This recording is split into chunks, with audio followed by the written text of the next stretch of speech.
Underoath released Voyeurist, their 9th full-length album. I think for a band like Underoath, who have a lot of history and a sort of iconic status within the scene, I was worried that because this was my first time listening to them properly, it wouldn't live up to the expectations I had in my head. And I was also worried that there wouldn't really be a place for them in the modern metalcore scene. But I was wrong on both accounts. I really, really loved it. What did you guys think? Exactly the same. Being my first kind of main listen to Underoath as well. They've always been one of those bands that you see on tour posters, you hear other bands touring with, and they're like, oh, okay, I need to get into them at some point. And you say their 9th album in, and we're just getting into it. I loved it. I think it was such a strong start to an album with Damn Excuses, fast-paced, energetic, and that quickly became one of my favourites.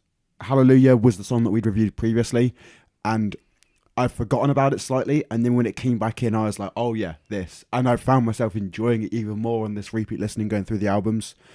And I think there's great drum parts written throughout.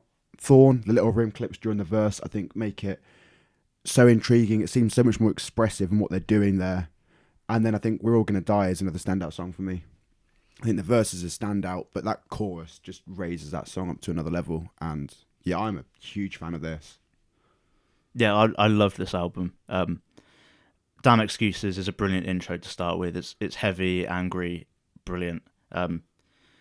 I think I'm pretty sure I'm Out of Luck and Have No Friends is a really interesting song, but it's maybe placed a little early in the album. It feels like a bit of a breather song that you put kind of midway or like kind of towards the end. A bit like how No Oasis is. Yeah, but a great song nonetheless. Thorn's probably my favourite from the album. Yeah, and mine. Got a lot of Amity Affliction vibes from it. It feels kind of like the song flows seamlessly from verse to chorus to verse, despite all the kind of different production effects and things they use in it. And then Take a Breath as well is another great example of a flowy song where the riff just sort of carries it wherever it wants to go. It's kind of almost like they wrote it as they went along. It's got a certain freedom to it, which I really enjoyed. And then Pneumonia is just an epic album closer. Yeah. Loved it. I think I like that because it obviously deals with like life and death and trying to find meaning in both of those things.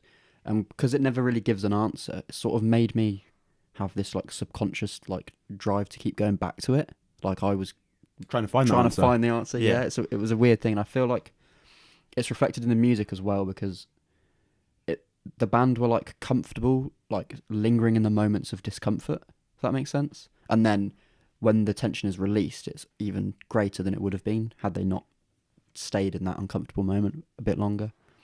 I think, yeah, it's, well, album of the year so far. Hey. For me. For you. I loved it, yeah. I'm an Underoath fan now. I think you're spot on with that death theme. It's almost like arguing and looking for answers throughout the whole album. And then Pneumonia almost feels, the reason I think it's such a great album closer as well, it kind of feels like an acceptance that there doesn't have to be an answer, that there doesn't have to be a reason for it.